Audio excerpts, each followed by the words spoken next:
students, today we are going to see framing WH questions.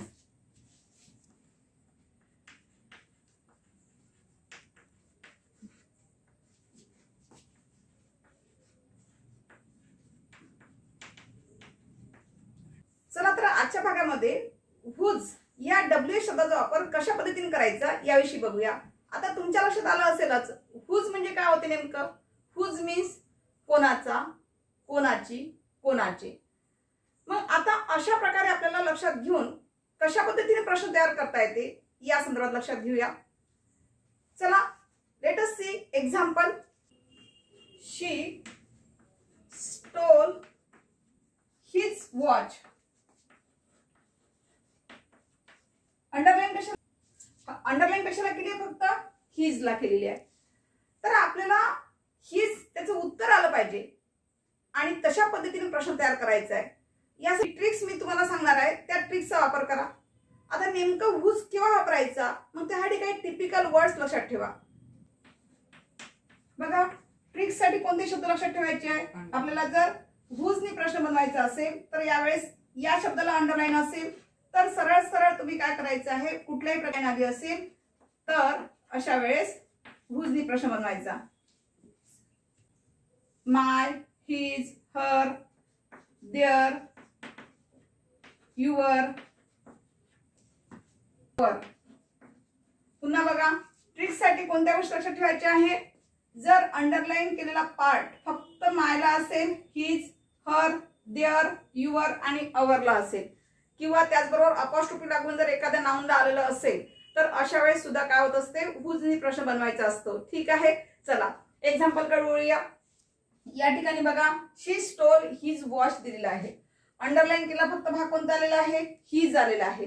आता हे तुमचं काय झालेलं आहे, हिज हे आन्सर झालेलं आहे. आपल्याला प्रश्न बनवायचा आहे. आता याचा अर्थ लावून बघा. तिने त्याची घड्याळ चोरली. उत्तर काय आहे, त्याची.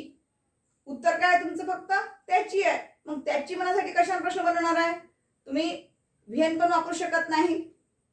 त्याची घड्याळ चोरली, उत्तर त्याची आहे. तर तुम्हाला व्हेननी प्रश्न बनवता येईल का, अर्थातच नाही. त्याचबरोबर इथे व्हेअरनी सुद्धा प्रश्न बनवता येईल का, नाही. कारण व्हेअर कशासाठी वापरतात, प्लेस, लोकेशन. कालच्या व्हिडिओमध्ये सांगितलं होतं मी. ठीक आहे, पण या ठिकाणी इथे आता काय आलेलं आहे, पॉझिटिव्ह प्रोनाउनला अंडरलाईन केलेली आहे, म्हणजे हिज ला अंडरलाईन केलेली आहे. अशा वेळेस प्रश्न कशाने बनवायचा आहे, कोणता डब्ल्यू शब्द वापरायचा आहे, whose. आता या ठिकाणी एक लक्षात घ्या विद्यार्थी मित्रांनो, की ज्यावेळेस आपण whose ने प्रश्न तयार करतो त्यावेळेला डायरेक्ट इथे टू बीज फॉर्म किंवा टू डूज फॉर्म इथे घ्यायचं नाही. व्हॉट अबाउट कशाविषयी झालेला सांगितलेलं आहे.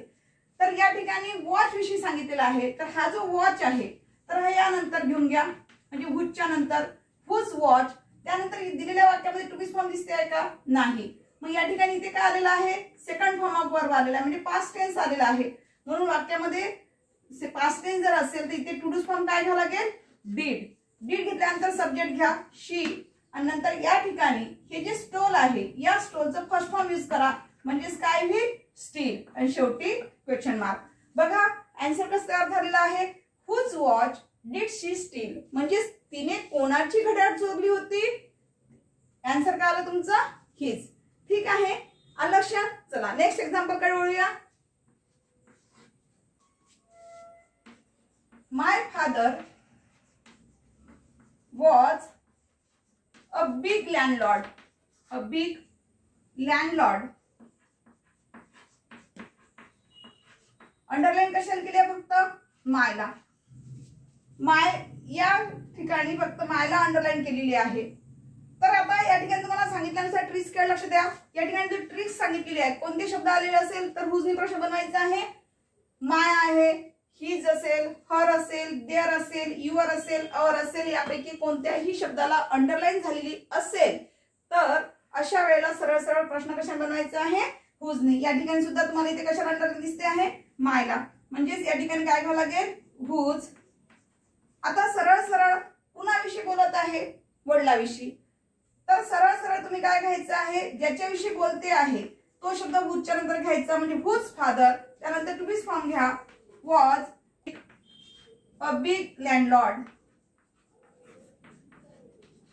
शेवटी क्वेश्चन मार्क. म्हणजे बघा आन्सर कसं झालेलं आहे तुमचं, whose father was a big landlord. कुणाचे वडील बिग लँडलॉर्ड होते, तर या ठिकाणी माय. ठीक आहे, अशा पद्धतीने हुजनी प्रश्न बनवायचा. Late us see another WH words question. Number next, he could not attend the class because underline part बघा कशाला दिलेला आहे, बिकॉज ही वॉज सिक दिलेला आहे. तर या ठिकाणी तुम्ही आता नेमका प्रश्न कशाने बनवणार आहात. इथे तुम्हाला मी ट्रिक्स मध्ये सांगितल्यानुसार शब्द आलेला आहे का, नाहीये. म्हणजेच हुजनी प्रश्न बनवता येणार नाही. ठीक आहे, वाक्यामध्ये काय दिलेलं आहे, he could not attend the class because he was sick. म्हणजे तो क्लास अटेंड करू शकणार नव्हता कारण तो आजारी होता. इथे काय उत्तर आलेलं आहे, कारण तो आजारी होता. एक कारण सांगितलेलं आहे. जर कारण दर्शवायचं असेल अशा W शब्द कोणता वापरायचा विद्यार्थी मित्रांनो, व्हाय वापरायचा. कोणता वापरायचा आहे, व्हायनी प्रश्नाची सुरुवात करावी लागेल. म्हणजे व्हाय हा जो WH वर्ड आहे हा स्पेसिफिक रिझन दर्शवण्यासाठी वापरला जात असतो. ठीक आहे, तर मग आता व्हाय जर वापरायचा असेल तर यासाठी कोणते शब्द लक्षात ठेवायचे, यासाठी सुद्धा ट्रिक्स बघा. जर वाक्यामध्ये बिकॉज ला अंडरलाईन आली असेल, ऍज पासून अंडरलाईन आली असेल, म्हणजे ऍज हा कारण दर्शक वर्ड असेल, तर अशा वेळेस ऍज पासून जर अंडरलाईन आली असेल तरी देखील तुम्ही व्हायनी प्रश्न बनवायचा. ठीक, दॅटला करून अंडरलाईन असेल तर देखील व्हायनी प्रश्न बनवता येते, कारण दॅट जर कारण दर्शक वापरला गेला असेल तर अशा वेळेस दॅट वापरा. दॅट पासून अंडरलाईन असेल तरी व्हाय वापरा. त्याचबरोबर फॉर प्लस आयएनजी, म्हणजे फॉरच्या समोर जर आयएनजी लागून व्हर्ब आलेलं असेल, अशापासून अंडरलाईन केली असेल तर देखील कोणता शब्द वापरायचा तुम्हाला, व्हाय हा प्रश्न WH शब्द वापरायचा आहे. चला आपण या ठिकाणी आपण काय करूया, आता दिलेल्या वाक्याचा आन्सर काढूया, कशा पद्धतीने प्रश्न तयार करता येईल हे बघूया. आता WH शब्द कोणता घेतला आपण, व्हाय. मग या वाक्यामध्ये तुम्हाला ज्याला अंडरलाईन केलेली नाही आहे तो भाग इथे घ्यायचा आहे. इथे काय आलेला आहे, कुड नॉट आलेला आहे. विद्यार्थी मित्रांनो एक गोष्ट लक्षात ठेवा, ज्यावेळेस वाक्यामध्ये निगेटिव्ह आलेलं असते त्यावेळेस फक्त तुम्ही काय करायचं, हेल्पिंग व्हर्ब किंवा मॉडल ऑक्झिलरी असेल तर मॉडल ऑक्झिलरी सुरुवातीला घ्या, त्यानंतर सब्जेक्ट घ्या ही, त्यानंतर हा जो नॉट आहे हा सब्जेक्टच्या नंतर घ्यायचा.